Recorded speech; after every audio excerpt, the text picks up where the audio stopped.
Good morning, students. Today we will talk about the third system, transportation.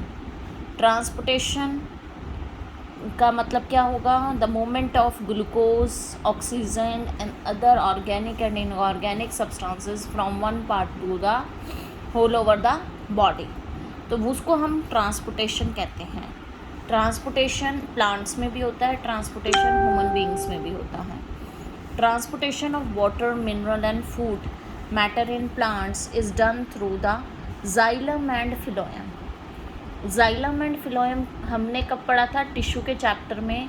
Complex plant tissue है और इसमें tissue में जो आपके हैं टू मेन कंडक्टिंग हैं पाथवेज इन द प्लांट, जो जाइलम है या फिलोएम है. जाइलम क्या करता है? कॉम्प्लेक्स टिश्यू है ना.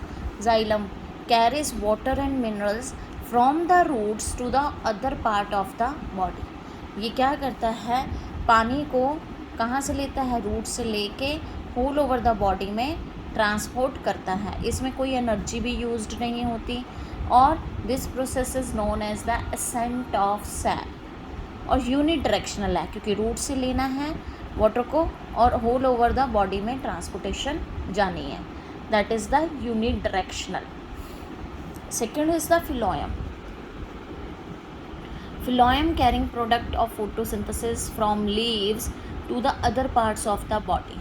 Energy is used from ATP, adenosine triphosphate की फॉर्म में एनर्जी यूज्ड होती है. एंड ट्रांसलोकेशन ऑफ फूड इस प्रोसेस को कहा जाता है.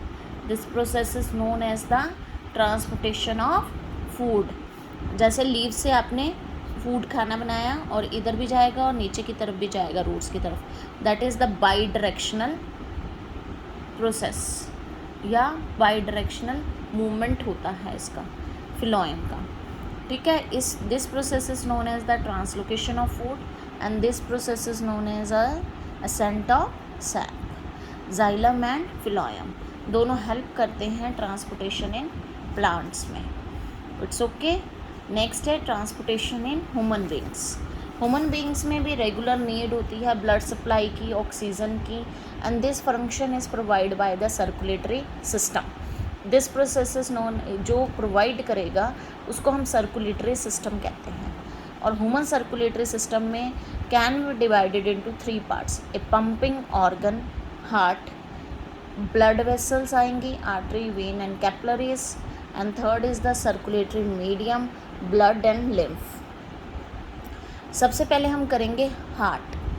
हार्ट में क्या है? मस्कुलर ऑर्गन है और कंट्रैक्ट्स एंड रिलैक्सेशन दोनों होती हैं इसमें. कंट्रैक्ट्स होगा फिर रिलैक्स्ड होगा. तो ये हमारा हार्ट ऐसा ही है और इसका जो साइज़ होता है हमारे फीस्ट जितना होता है, जितनी हमारी मुट्ठी होती है ना उतना हमारे हार्ट का साइज़ होता है बेटा. और लेफ़्ट साइड पे ये सिचुएटेड होता है हमारी बॉडी में. 4 chambered heart is present in the human beings. 2 auricles and 2 ventricles. 2 auricles होते हैं और 2 वेंट्रिकल्स होते हैं. ऑरिकल्स में जो राइट टाइप है, जो मैंने ये ब्लू कलर का दिखाया है, ये that is the deoxygenated blood. और जो रेड या ऑरेंज कलर का दिखा रही है वो उसमें ऑक्सीजनेटेड ब्लड है. तो ये आपको डिफ्रेंशिएट करने के लिए बनाया गया कलरफुल, कि आपको डीऑक्सीजनेटेड और ऑक्सीजनेटेड ब्लड में डिफ्रेंशिएट पता चल सके. 2 ऑरिकल्स होते हैं, 2 वेंट्रिकल्स होते हैं. इसमें ट्राइकस्पिड वाल्व होता है और इसमें बाइकस्पिड वाल्व होते हैं. ट्राइकस्पिड वाल्व किस लिए होते हैं? वाल्व्स किस लिए होते हैं? वेन्स के अंदर होते हैं to prevent the backflow of the blood. Backflow ना हो सके ब्लड का, इसीलिए वाल्व्स बने होते हैं. पल्मरी आर्टरी है ये लंबी वाली आर्टरी.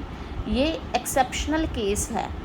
क्यों एक्सेप्शनल केस है? क्योंकि इसमें मैंने ब्लूइश किया, जबकि आर्टरीज हमेशा ऑक्सीजनेटेड ब्लड कैरी करती हैं. लेकिन पल्मरी आर्टरी एक ऐसी आर्टरी है जो डीऑक्सीजनेटेड ब्लड कैरी करती हैं. ठीक है. इम्प्योर ब्लड को कैरी करती है कहाँ तक? लंग्स तक, for the purification. Pulmonary veins red colour में दिखाई दे रही है, that is also a exceptional veins. ये कैरी करती हैं कौन सा? Oxygenated blood from the lungs to the heart. Lungs से प्यूरिफाई होने के बाद पल्मरी वेन्स लेकर आती हैं प्यूरिफाई ब्लड और यहाँ पर लेके आती हैं। मैंने आपको क्यों बोला कि प्यूरिफिकेशन के लिए लंग्स जाते हैं, अभी आपको रेस्पिरेटरी सिस्टम कराया था, उसमें मैंने आपको कहा था exchange of gases are occur in the lungs. और एल्वियोलियर सैक क्या करता है, कार्बन डाइऑक्साइड उसकी वॉल्स को दे देता है और उनसे यानी कि वॉल से लेता है कार्बन डाइऑक्साइड, ऑक्सीजन उसे दे देता है। जब हम सांस इनहेल करते हैं, रिस्पायर करते हैं, तो उसमें क्या होता है, तो वहाँ प्यूरिफिकेशन वहीं होगा ब्लड का, लंग्स में ही, क्योंकि वहाँ से ऑक्सीजन मिलेगा और कार्बन डाइऑक्साइड वहाँ पर वेसल्स छोड़ आएंगी जो वो एक्सचेंज में हेल्प करते हैं। यही कारण है प्यूरिफिकेशन लंग्स में किया जाता है। Is it okay? हार्ट का आपने ऐसे ही डायग्राम बनाना है बेटा, और बहुत अच्छे से उसके बारे में एक्सप्लेन। ये पार्ट्स मैंने सारे लिखे हुए हैं, वैसे आप भी पार्ट्स पूरे लिखेंगे। The internal structure of heart है ये। Thank you and have a nice day.